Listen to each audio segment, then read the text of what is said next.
League దశలో మమ్మల్ని షావు దెబ్బ కొట్టిన సౌత్ ఆఫ్రికాని సెమీఫైనల్లో మేము సావగొడతాం. ఊరుకోరా బాబు, లీగ్ దశలోనే ఏమీ చేయలేకపోయారు, ఇప్పుడు సెమీఫైనల్లోకి వచ్చి మమ్మల్ని సావగొడతారంట. చూసుకుందాం రండి. హాయ్ హలో నమస్తే అండి, మీరు చూస్తున్నారు సిఆర్కే 16. ఈరోజు వీడియోలో సెమీఫైనల్ మ్యాచ్లు అయితే రేపటి నుంచి మొదలవబోతున్నాయి. ఇంకా అందులో భాగంగా రేపు జరగబోయేటువంటి మ్యాచ్లో తలకిందులు పడుతూ తలక మునకలైతూ సెమీఫైనల్కి వచ్చినటువంటి న్యూజిలాండ్ ఒక పక్క, మరో పక్క లీగ్ దశ నుంచి సూపర్ 8 దశలో కూడా భయంకరమైన ఫామ్లో ప్రతి టీంని చిత్తుగా ఓడిస్తూ సెమీఫైనల్కి వచ్చినటువంటి సౌత్ ఆఫ్రికా మరో పక్క. ఈ రెండు టీములు కూడా రేపు సాయంత్రం 7 గంటలకి ఈడెన్ గార్డెన్స్లో కోల్కతాలో మ్యాచ్ అయితే ఉండబోతోంది. సో ఈ కోల్కతాలో మొదటి సెమీఫైనల్ T20 వరల్డ్ కప్ 2026 మొదటి సెమీఫైనల్ అయితే కోల్కతాలో జరగబోతోంది.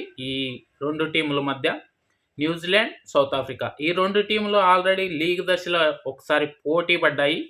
సో ఆ మ్యాచ్ గురించి చూసుకుంటే న్యూజిలాండ్ని అయితే సౌత్ ఆఫ్రికా చాలా సునాయాసంగా గెలిచి వాళ్ళని ఓడించి చాలా ఆత్మవిశ్వాసంతో అయితే సౌత్ ఆఫ్రికా ఉంది. అదేవిధంగా న్యూజిలాండ్ చూసుకుంటే న్యూజిలాండ్ అనేది వాళ్ళపైన సౌత్ ఆఫ్రికా ఓడిపోయింది లీగ్ దశలో. అలాగే మిగతా మ్యాచ్ల్లో కూడా చాలా ఇబ్బందికరంగా గెలుస్తూ అయితే వచ్చారు. అలాగే సూపర్ 8 దశలో చూసుకుంటే కనుక సూపర్ 8 దశలో కూడా పాకిస్తాన్తో వర్షం వల్ల మ్యాచ్ రద్దయి 1 పాయింట్ వచ్చింది. అలాగే శ్రీలంకతో కూడా చాలా తడబడ్డారు. చివర్లో షాంట్నరు, మెక్కన్జీ వల్ల కొంచెం స్కోర్ నైట్ బోర్డు పైన పెట్టి మంచి బౌలింగ్ ప్రదర్శన చేసి మంచి రన్ రేట్ని అయితే సాధించి 3 పాయింట్లు అయితే సాధించుకోగలిగారు. అదేవిధంగా శ్రీలంక కూడా వాళ్ళకు సహాయం చేసిందనే చెప్పాలి, పాకిస్తాన్ను ఓడించి. సో అందువల్ల న్యూజిలాండ్ అయితే సెమీఫైనల్లోకి ఎంటర్ అయిపోయింది 3 పాయింట్లతోటి. సో అందుకే న్యూజిలాండ్ తలకిందులు మిందలు పడి అయితే సెమీఫైనల్కి వచ్చేసింది.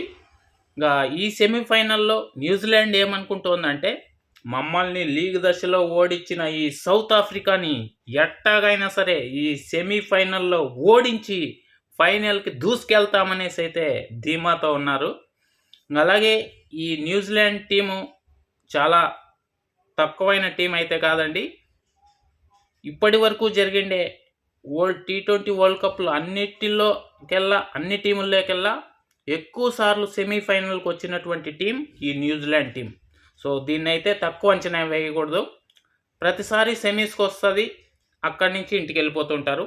సో ఈసారి ఏం జరుగుతుంది, ఏమి ఎట్లా అనేది మీరేమనుకుంటున్నారో కామెంట్ సెక్షన్లో అయితే తెలియజేయండి. ఇంకా తర్వాత కనుక చూసుకుంటే సౌత్ ఆఫ్రికా టీం వచ్చేసి ఎంతో ఆత్మవిశ్వాసంతో ఉంది. భారత్ పైన గెలిచి మరింత ఉత్సాహంగా అయితే ఆ టీం అయితే ఉంది.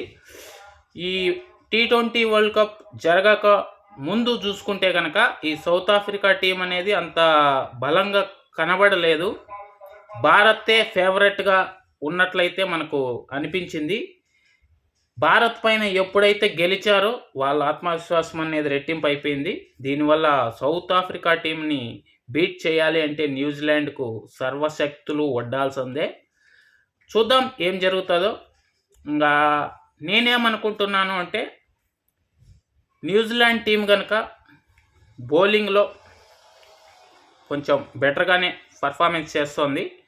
ఇంకా తర్వాత బ్యాటింగ్లో కొంచెం మెరుగుపరుచుకొని ఒకరిద్దరు బ్యాట్స్మెన్స్ మంచిగా ఆడారు అంటే న్యూజిలాండ్లో ఉన్నటువంటి భారీ హిట్టర్ ఓపెనర్ ఫిన్ అలెన్ అయితేనేమి, షేఫర్డ్ అయితేనేమి, వీళ్ళిద్దరూ కూడా మంచి భాగస్వామ్యం నిర్మించి వాళ్ళకు ఒక గట్టి పునాదిని ఏర్పరిస్తే మిడిల్ ఆర్డర్లో గ్లెన్ ఫిలిప్ అయితేనేమి, అలాగే షాంట్నర్ కూడా మంచి ఫామ్లో ఉన్నాడు. అలాగే చాప్మెన్, డారెల్ మిచెల్ కూడా ఫామ్లోకి రావాల్సి ఉంది. వీళ్ళంతా కూడా మంచి బ్యాటింగ్ చేయగలిగిన వారే తమదైన రోజున. సో న్యూజిలాండ్ గెలవాలి అంటే రెండు విభాగాల్లో కూడా మంచి ప్రదర్శన ఇస్తే సౌత్ ఆఫ్రికా పైన గెలవడం పెద్ద కష్టమేం కాదు న్యూజిలాండ్కి. చూద్దాం ఏం జరుగుతుందో. ఇంకా అలాగే సౌత్ ఆఫ్రికాకు చూసుకుంటే అడ్వాంటేజెస్ చాలా ఉన్నాయి. లీగ్లో న్యూజిలాండ్ పైన గెలిచి వస్తున్నారు. అలాగే అన్ని మ్యాచ్లు వరుసగా గెలుచుకుంటూనే వస్తున్నారు. ఒక్క మ్యాచ్ కూడా ఓడిపోలేదు. ఒక్క ఆఫ్ఘనిస్తాన్తో కొంచెం గెలుపు కొంచెం కష్టమైంది. అయినా కూడా దానిపైన కూడా గెలిచేసే వస్తున్నారు.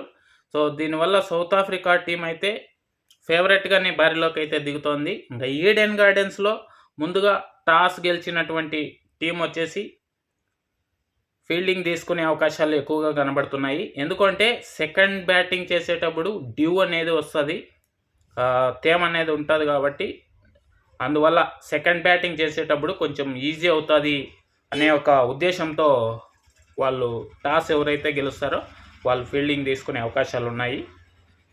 ఇది ఒక అడ్వాంటేజు. సో దీన్ని ఎవరు మంచిగా యూటిలైజ్ చేసుకుంటారో వాళ్ళకి గెలుపు అవకాశాలు అయితే ఎక్కువగా ఉన్నాయి. ఇంకా దీన్ని మనం ఎవరి చేతుల్లో ఉండదు.